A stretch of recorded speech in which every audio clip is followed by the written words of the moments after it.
ఆ యొక్క కార్యక్రమంలో మాట్లాడడం, దానికి వెకిలిగా ఈ యొక్క డిప్యూటీ చీఫ్ మినిస్టరు, ఈ చీఫ్ మినిస్టరు నవ్వడం చూస్తే ఇంత దౌర్భాగ్యమైనటువంటి వ్యక్తి మనకు ముఖ్యమంత్రిగా ఉండాడా అనిపిస్తోంది.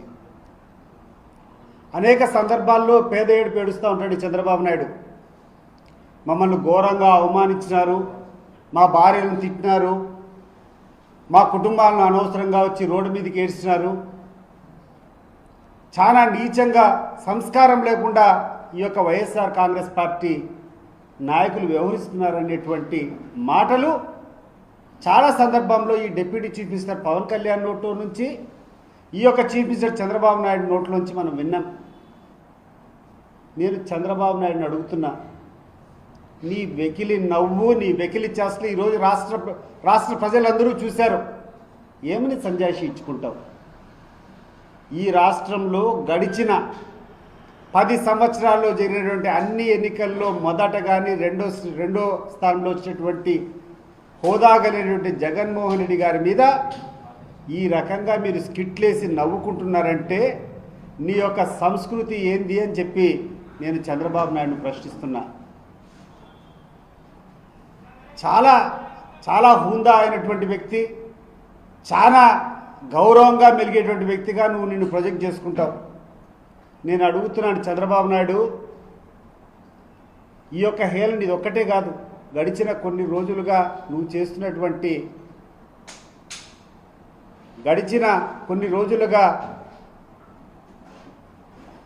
నీ యొక్క వ్యవహార శైలిని ప్రశ్నించదలుచుకున్నా. మామూలుగా భారతదేశంలో ఆడవాళ్ళను చాలా గౌరవంతో మనమందరం కూడా చూసుకుంటాం. బస్సుల్లో ఎక్కడ ప్రయాణం చేసినా ఆడవాళ్ళు ఎక్కడైనా నిలబడుకొని ఉంటే ఆడవాళ్ళని కూర్చోబెట్టాలని చెప్పేసి వాళ్ళకి సీట్లు కేటాయించి మగవాళ్ళు నిలబడుకునేటువంటి స్థానం. అటువంటి ఆడవారిలో ఆడతనం పక్కన పెట్టి నిస్సిగ్గుగా తొడగొట్టి నా కొడకల్లారా అని చెప్పి మాట్లాడినటువంటి వ్యక్తిని ఎమ్మెల్సీగా ఇవ్వడము అంటే ఏ రకమైనటువంటి సందేశాన్ని నువ్వు పంపించాలనుకున్నావు చంద్రబాబు నాయుడు? నెంబర్ 1 నువ్వు క్లారిటీ ఇవ్వు. హుందాతనం గురించి మాట్లాడినప్పుడు దీనికి నువ్వు సమాధానం ఇవ్వు. ఏ అర్హత ఉండి గ్రీష్మ అని చెప్పేసి ఒక అమ్మాయి తొడగొట్టి నా కొడకల్లారా బస్సుల్లోంచి లాగి కొడతానని చెప్పినటువంటి వ్యక్తిని నువ్వు ఎమ్మెల్సీ ఇచ్చినప్పుడు నీ యొక్క సంస్కృతి ఏంది? నువ్వు ఆ అమ్మాయికి ఎందుకు నువ్వు ఎమ్మెల్సీ ఇచ్చినావు ఒకసారి చెప్పుకోవాల్సినటువంటి బాధ్యత చంద్రబాబు నాయుడు గారికి ఉంది. మరి ఈ ప్రాంతంలోనే అనేక మంది నాయకులు ఉన్నారు. 3 సార్లు 4 సార్లు 5 సార్లు శాసనసభ్యులు అయినటువంటి వాళ్ళు ఉన్నారు. అత్యధికంగా చదువుకున్నటువంటి క్వాలిఫికేషన్స్ ఉన్నటువంటి వ్యక్తులు ఉన్నారు. వాళ్ళందరినీ పక్కన పెట్టి మొట్టమొదటిసారి ఎమ్మెల్యే అయినటువంటి వ్యక్తిని కేవలం పోలీసులు జీపులు కాల్చినటువంటి వ్యక్తికి పోలీసుల మీద పడి రౌడీయిజం చేసి పోలీస్ వాహనాలను తగలబెట్టినటువంటి వ్యక్తిని ఎవరైతే 2 నెలలు 3 నెలలు బెయిల్ తీసుకున్న దానికి పరారైనాడో, పోలీసులు వెహికల్ కాల్చినటువంటి వ్యక్తిని మంత్రి పదవి ఇవ్వడం ద్వారా నువ్వు ఏ రకమైనటువంటి మెసేజ్ ఇవ్వాలనుకున్నావు చంద్రబాబు నాయుడు? ఇది చెప్పు ముందు. నీ యొక్క నక్క వినయాలు పక్కన పెట్టి ఈ రాష్ట్రానికి నీ యొక్క అసలు రంగు ఈరోజు చూపించు. ఈ 2 ప్రశ్నలకు సమాధానం చెప్పమని చెప్పి నేను ఈరోజు చంద్రబాబు నాయుడు పవన్ కళ్యాణ్ అడుగుతున్నా. ఏమిటి సంస్కృతి? ప్రతిసారి కూర్చుంటావు, మాకు సంస్కృతి లేదంటావు. వైఎస్ఆర్సీపీ అంటే దౌర్జన్యకారులు అంటావు, అక్రమార్కులు అంటావు, అవినీతి పరులు అంటావు. అసలు మాకు ఎటువంటి పద్ధతి తెలియదంటావు. ఈ 2 కారణాలు నువ్వు చెప్తే తర్వాత ఈ రాష్ట్ర ప్రజలంతా నువ్వు ఏందో నీ గురించి చెప్తారు. ఈరోజు పొద్దున 3 గంటలకు మా పులివెందుల నియోజకవర్గం నుంచి పవన్ కుమార్ అనేటువంటి ఒక వ్యక్తిని తీసుకొని పోలీసులు తీసుకొని పోయినారు. కారణం ఏంటంటే హత్య అనేటువంటి సినిమాల్లో కొన్ని సంఘటనలు ఈ యొక్క పవన్ కుమార్ అనేటువంటి వ్యక్తి వాళ్ళ యొక్క ప్రచార మాధ్యమాల్లో అంటే సోషల్ మీడియాలో సర్క్యులేట్ చేశారనేటువంటి నెపంతో అతన్ని తీసుకొని పోయినారు. నేను అడుగుతున్నాను పోలీస్ వారిని, ఏం తప్పు చేశాడయ్యా పవన్ కుమార్?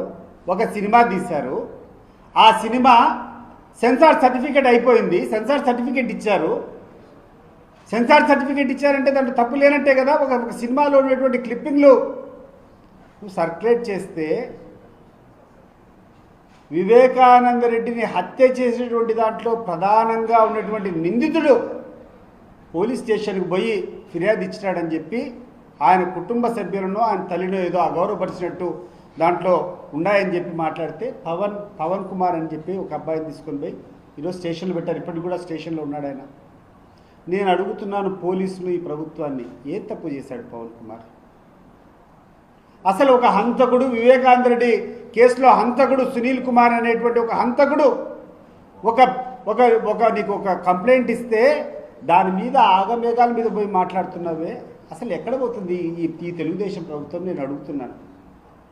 దీన్ని బట్టి అర్థం కావడం లేదా? ఈ సునీల్ కుమారు, ఆ తర్వాత ఈ హత్య చేసుకున్న వాళ్ళందరూ ఒకటే పార్టీ, ఒకటే కథ అనేది అర్థం కావడం లేదా?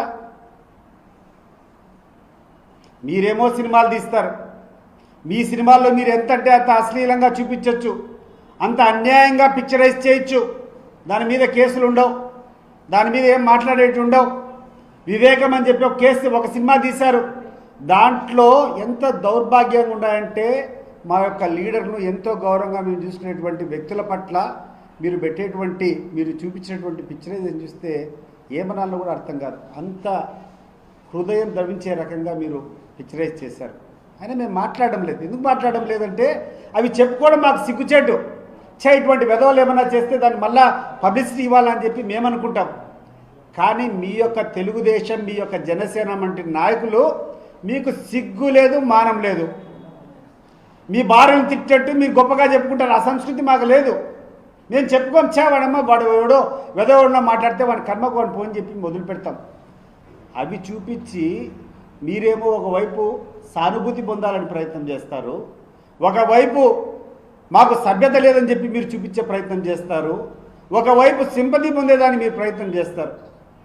మాకున్నటువంటి హుందాతనం ఏంటంటే ఎవడైనా చౌకబారుగా వాడు వివరిస్తే అటువంటి వెధవడిన ప్రవర్తిస్తే అవి మళ్ళా మనం చెప్పుకోవడం మనకే సిగ్గు చేయడం చెప్పి దాని గురించి మేము పట్టించుకోకుండా పోవడం, దాన్ని ఆసరాగా తీసుకొని ఈరోజు మా పార్టీ క్యాడర్లను, మా పార్టీ లీడర్లను అసభ్యతకు మారుపేరుగా మీరు ప్రచారం చేస్తున్నారు, అశ్లీలకు మారుపేరుగా మా పార్టీ లీడర్ని ప్రొజెక్ట్ చేస్తున్నారు.